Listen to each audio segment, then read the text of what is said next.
네, 코로나19 신규 확진자가 어제도 2,000명을 넘어서 9일째 2,000명대 이상의 확산세가 계속되고 있습니다.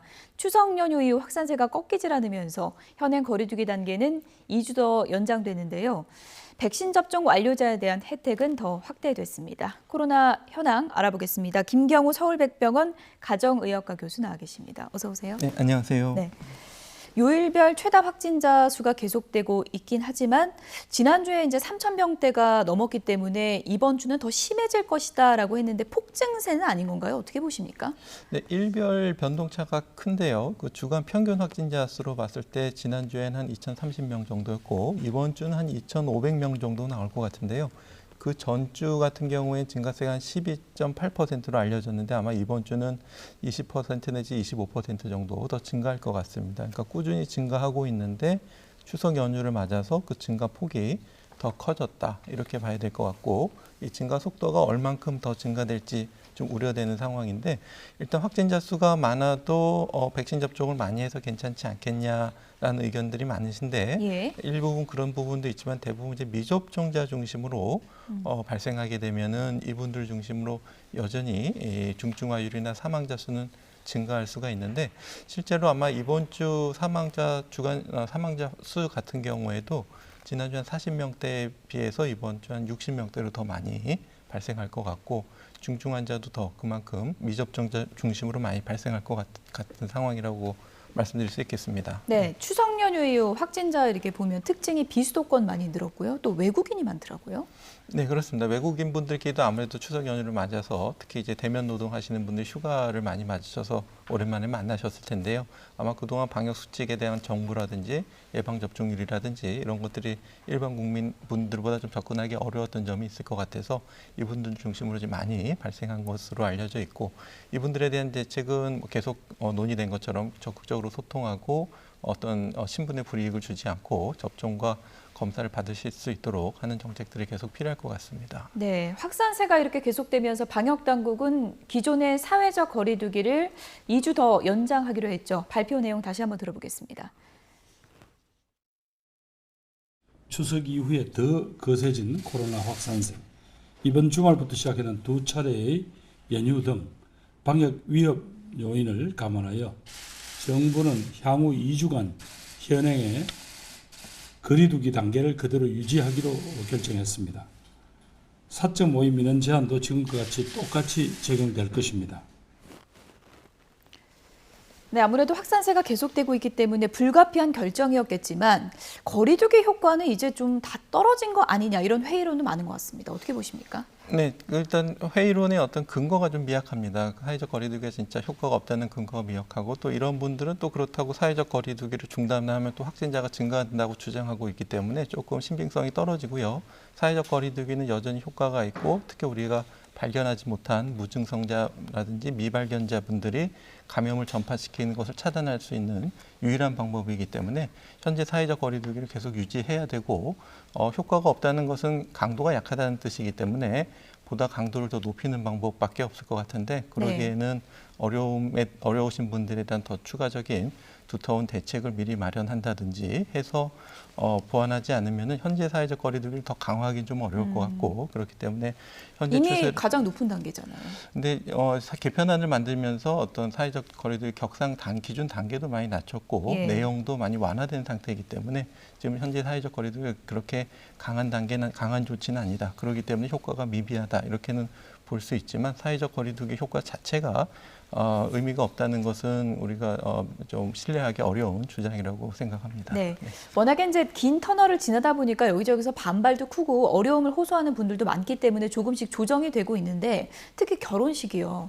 예비 부부들이 상당히 힘든 시간을 지났잖아요. 이제는 백신 접종 완료자를 대상으로 199명까지는 지금 모일 수 있는 거잖아요. 네, 그렇습니다. 예. 지금 우리가 단계적인 일상 회복은 백신 접종이 더 많아야 되지만 더 기다려야 되지만은 일단은 말씀하신 것처럼 백신 접종 완료자에 한해서는 부분적으로 단계적으로 조금씩 완화하면서 또 또 확산세를 좀 추가적으로 지켜보는 노력들이 필요할 것 같은데 네. 그것이 말씀하신 결혼식 이외에도 우리가 좀 더 완화할 수 있는 부분이 있다면 뭐 실외 체육시설 이용 인원이라든지 돌잔치라든지 조금씩 확대하는 움직임이 아마 단계적으로 이루어질 것으로 보입니다. 네, 이렇게 되면은 일종의 좀 위드 코로나라고 하는 단계적 실험이 될 수도 있을 것 같은데 정부가 이제 다음 달부터는 단계적인 일상 회복, 이른바 위드 코로나로 전환을 하겠다 이렇게 공식적으로 얘기를 했죠. 들어보시죠. 향후 2주간 확진자 규모, 특히 미접종자의 감염 전파를 억제하면서 예방 접종을 확대해 나간다면 11월 이후에는 본격적으로 새로운 방역체계 전환이 가능해질 것입니다.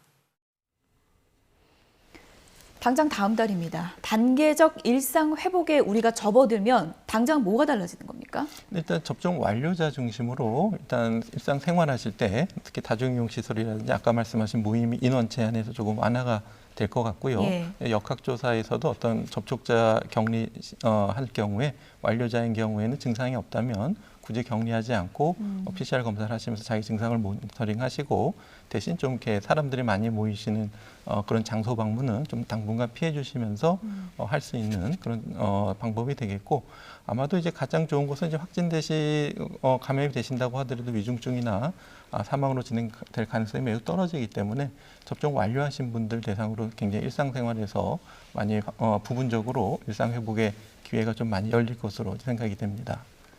네, 우리가 위드 코로나로 들어가기 전에 앞서 시작한 나라들을 참고로 하면 좋을 텐데요. 싱가포르는 접종률 상당히 높은데도 요즘에 확진자가 너무 많더라고요. 네, 그렇습니다. 지금 위드 코로나를 시행하고 있는 일부 국가들을 보면은 확진자가 계속 늘어나는 국가도 있고 백신 패스를 도입하는 어떤 프랑스나 독일, 유럽 일부 국가들은 오히려 확진자가 감소하는 예. 양상을 보이고 있는데 그런 나라들의 접종 완료율이 뭐 66%, 7%밖에 안 되는데도 확진자가 감소하고 있거든요. 그래서 싱가포르는 위드 코로나를 하면서 사적 모임 인원을 5명으로 늘렸는데 가급적이면 백신 접종 완료한 사람들끼리 모일 것을 권고하고 그걸 규제하지는 않았습니다. 그러니까 위드 코로나를 하면서 미접종자들도 사적 모임, 식당이나 카페에서 모임을 어느 정도 허용했기 때문에 많은 확진자가 계속 늘어나고 있고 예. 말씀하신 것처럼 어떤 입원 환자나 사망 환자도 조금씩 늘고 있어서 다시 접종 완료자에 한해서 2명까지 모일 수 있게 하고 초등학교도 원격 모임 수업으로 인원 제한이 다시 시작이 되군요. 다시 시작됐습니다. 예. 그렇게 좀 강화하는 조치를 하고 있는데 아마도 이제 우리가 좀 미접종자 중심으로 확산이 되는 것을 방지하는 추가 보완책이 좀 필요할 것 같습니다. 네, 우리도 정부가 11월을 위드 코로나 시점으로 본다는 거는 10월 말쯤에는 백신 완료자가 한 80% 된다 이렇게 계산을 하는 거겠죠? 네, 그렇게 기대가 되고요. 물론 예. 이제 또 추가 접종을 통해서 고령의 어르신들이 또 접종을 빨리 하셔야지 감염이 확산됐을 때 지금 특히 이제 고령층 어르신들로 사망을 많이 하고 계신 상황이라서 또 줄이는 노력들이 필요한데 우리가 접종 완료율을 높이는 것뿐만 아니라 고위험군에 대한 추가 접종도 빨리 부스터샷도 빨리 진행하는 것이 필요할 것 같고 예. 또 초등학교 12에서 17세 소아청소년 경우에도 고위험군 어린이들이 많이 있기 때문에 예. 임신부도 있고 그래서 빨리 그분들을 접종을 우선 같이 하면서 위드 코로나로 단계적인 일상 회복을 천천히 진행하는 것이 필요할 것 네, 같습니다. 지금 저희가 그래픽으로 일상 회복의 전제 조건 3가지를 보여드리고 있습니다. 10월 말까지 이제 80% 이상 접종 완료가 목표인 거고요. 중환자 수는 지금 300명대 우리가 지금 초반 정도 되는 거죠? 네, 그렇습니다. 예, 앞으로 좀 줄어들까요?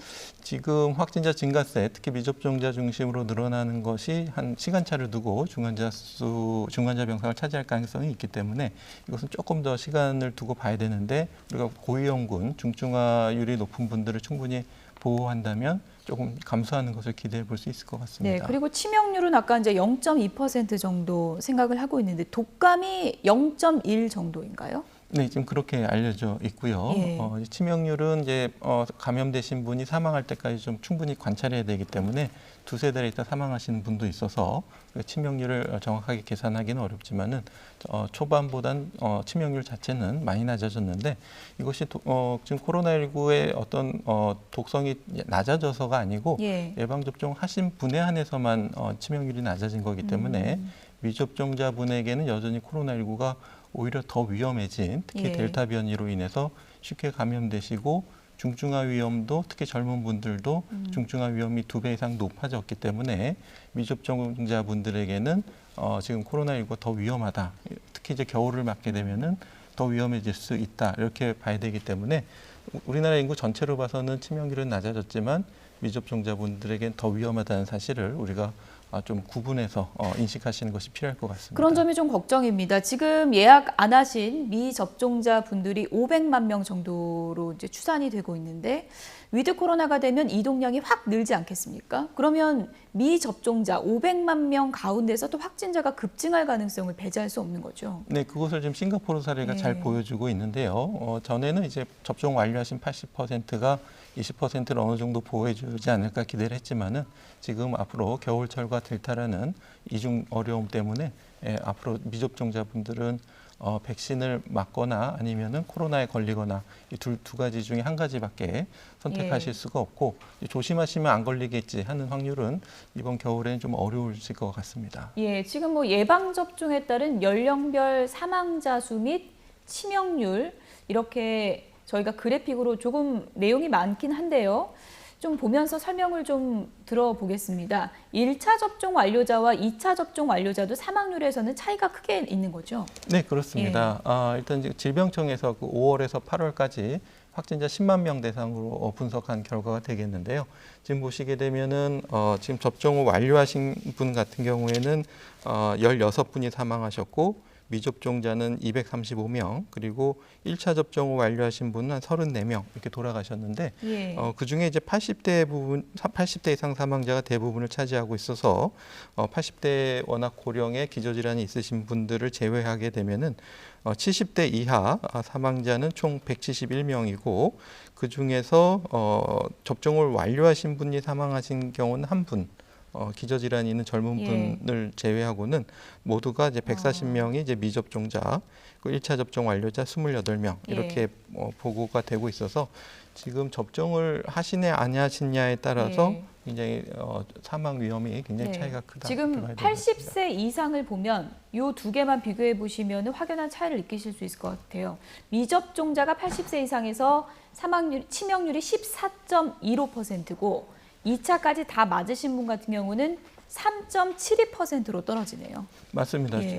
확진되신 분들 중에서 중증이나 사망으로 가시는 확률이 어느 정도 되느냐를 비교했을 때 확실히 접종을 완료하신 분들은 거의 70% 이상 사망을 감소시켜준 효과가 있겠고 이것을 전체 접종을 하신 분들 중에서 중증이나 사망으로 되시는 확률이 어느 정도 되느냐를 봤을 때는 아직도 거의 95% 가까이 중증이나 사망을 가는 것을 예방해주는 효과가 있기 때문에 예방접종이 매우 중요하다고 할 수가 있겠고 다만 이제 80대 어르신이라고 하더라도 예방접종 완료하신 분들 중에서 일부 사망이 나오고 있기 때문에 이분들의 사망은 우리가 3차 부스터 접종을 하게 되면은 고령층 어르신의 사망을 더 줄일 수가 있기 때문에 예방접종을 하신 분하고 안 하신 분의 차이가 더 커질 것으로 예상이 됩니다. 교수님 근데 좀 궁금한 게요. 이제 백신 맞으면 우리가 코로나를 다 이겨낼 수 있다라고 생각했는데 돌파 감염도 많잖아요. 그런데 돌파 감염된 경우는 전파력이 많이 떨어집니까? 네, 전파되는 바이러스 양도 줄고 그다음에 전파하는 기간도 상대적으로 줄어들기 때문에 훨씬 전파를 차단해 줄 효과가 있겠고 더 이제 바이러스 양이 많고 더 오래 전파되는 분들은 주로 미접종자 중심으로 감염이 됐을 때 전파가 더 많이 되는 것으로 알려져 있습니다. 그러면 접종자가 확진됐을 경우에는 같이 있었던 사람들이 그렇게까지 걱정을 하지 않아도 된다 이렇게도 생각은 하시던데 그게 맞습니까? 접종을 하신 분에 한해서만 그렇고요. 미접종하신 분들은 돌파 감염이 되신 분들이 조그만 바이러스를 옮겨드려도 금방 또 감염되실 수가 있기 때문에 쉽게 감염되실 수가 있기 때문에 접종 완료하신 분들에 한해서만 위험이 준다고 할 수 있겠습니다. 아무래도 이제 백신 접종과 함께 많은 분들이 기다리는 게 치료제입니다. 미국에서 이제 먹는 치료제 나온다고 하잖아요. 이게 언제쯤 나올 수 있는 거예요? 네, 지금 3상 임상 시험의 종료 시점은 이제 11월 8일 정도로 이제 알려져 있고요. 이제 끝나고 이제 긴급 사용 승인을 하게 되면 아마도 겨울이나 이렇게 될 것 같은데 일단은 그 지금 연구 적응증 대상자 분들 같은 경우에는 이미 중증으로 진행되신 분들은 적용하기 어렵고 경증이나 중간 정도이면서 고위험 요인을 가지고 계신 분들을 대상으로 지금 적응증이 될 것으로 보이고 있고요. 예. 효과는 이제 100명 중에 지금 약을 드신 분 한 7명 정도가 예. 입원이나 사망으로 가셨고 위약을 드신 분들은 100명 중에 14명 정도니까 한 절반 정도 차이가 나는데 거꾸로 말하면은 약을 드셔도 100명 중에 한 7분 정도는 사망이나 입원이 필요한 경우도 있을 수가 있기 때문에 우리가 이제 효과는 안 드시는 것보다는 드시는 게 효과가 2배 이상 좋다고 할 수 있겠지만 여전히 뭐 아주 효과가 좋지는 않고 또 5일 이내에 또 빨리 드셔야 되고 하는 점이 있어서 그것이 이제 실제 임상이 어떤 식으로 적용되고 어느 정도 효과가 있을지는 조금 더 지켜봐야 될 것 같습니다. 그러니까 먹는 시점이나 뭐 효과나 이런 거는 아직 100%다 이렇게 말할 수는 없는 그렇습니다. 거군요. 아직 100%는 아닙니다. 네. 예. 위드 코로나 전환에 맞춰서 이제 관심을 받는 부분이 바로 재택 치료입니다. 재택 치료가 활성화되려면 내가 위급했을 때 도움을 줄 수 있는 시스템이 확실해야 될 텐데요. 이게 좀 갖춰질 수 있다고 보십니까? 일단은 그 증상을 우리가 빨리 모니터링하는 것이 필요할 것 같고요. 아마도 이제 급속하게 진행되시는 분들은 우리가 모니터링 시스템을 갖춘다고 해도 좀 신속한 대응이 병원에 계실 때보다 좀 늦을 수밖에 없을 것 같고요. 일단 그러기 때문에 조금 더 우리 병원이나 시설에 계시는 분들 적응증을 좀 충분히 늘려서 빨리 발견할 수 있는 대상자를 재택치료 대상자를 조금 엄격하게 적용해야 될 것 같고, 예. 그다음에 말씀하신 것처럼 우리가 빨리 이송하기 위해서는 환자의 증상이나 상태를 스스로 모니터링할 수 있는 그런 신빙성 높은 모니터링할 수 있는 방법도 같이 갖춰야 되겠고, 우리나라 119 긴급 이송 체계는 잘 되어 있기 때문에 우리가 빨리 발견만 하게 되면은 병원으로 빨리 병상 배정해서 옮기는 건 문제는 없겠는데, 문제는 이제 119로 연락을 되는 시점을 우리가 빨리 가질 수 있을 것인가, 그것이 이제 한 가지 또 과제가 될 수 있을 것 같습니다. 일상으로 돌아가는 또 하나의 이제 과제가 우리가 백신 패스 도입이 있습니다. 정부가 이제 본격적으로 발표를 했는데, 그러면 백신 패스가 없는 사람들, 또 본인의 건강상의 문제로 백신을 못 맞는 사람들까지 백신 패스에서 소외되는 건 좀 불이익을 주는 거 아닌가, 일종에서 뭐 기본권 침해다라는 주장까지 있습니다. 어떻게 보십니까? 네, 이제 어떤 백신을 못 맞는 이유가 있으신 분들은 예를 들면 이제 백신 성분에 대해서 아나필락시스, 아주 중대한 과민 반응이 있거나 1차 접종을 하고 중증의 후유증을 앓으셨던 분들을 제외하고는 대부분 다 맞으셔도 큰 문제가 없습니다. 뭐 몸이 약하다, 기저질환이 있다, 이런 뭐 면역력이 약하다, 이런 분은 오히려 또 백신 접종을 열심히 하셔야 되기 때문에 예. 실제로 못 맞는 분들은 아주 극소수고, 그분들은 실제로 백신을 못 맞아서 어떤 다중이용시설이라든가 감염에 노출됐을 때 더 위험하실 수 있는 부분들이 되겠고요. 예. 그분들은 오히려 더 좀 보호하는 것이 필요하겠고, 그렇기 때문에 내가 비록 좀 나는 걸려도 괜찮다 이렇게 하시지 않는 이상 이분들을 좀 다중이용시설을 이용하는 것을 제한하고 이분들을 좀 보호하는 정책이 같이 필요한데, 그만큼 백신 이게 좀 한시적인 도입이겠죠? 일단은 어느 정도 예. 지속될지는 좀 봐야 될 것 같습니다. 예. 코로나19 유행이 어느 정도 줄어들기 전까지는 지금 특히 이제 겨울철에 델타 변이 유행이 더 예상되는 상황에서는 일단 이번 겨울까지는 좀 최소한 좀 백신 패스제를 적극적으로 도입해야 될 것으로 보입니다. 네. 일단 뭐 미접종자분들 다음 달부터는 예약 없이도 맞을 수 있다니까 그 부분을 꼭 참고하셨으면 좋겠습니다. 지금까지 김경호 서울백병원 가정의학과 교수입니다. 고맙습니다. 네, 감사합니다.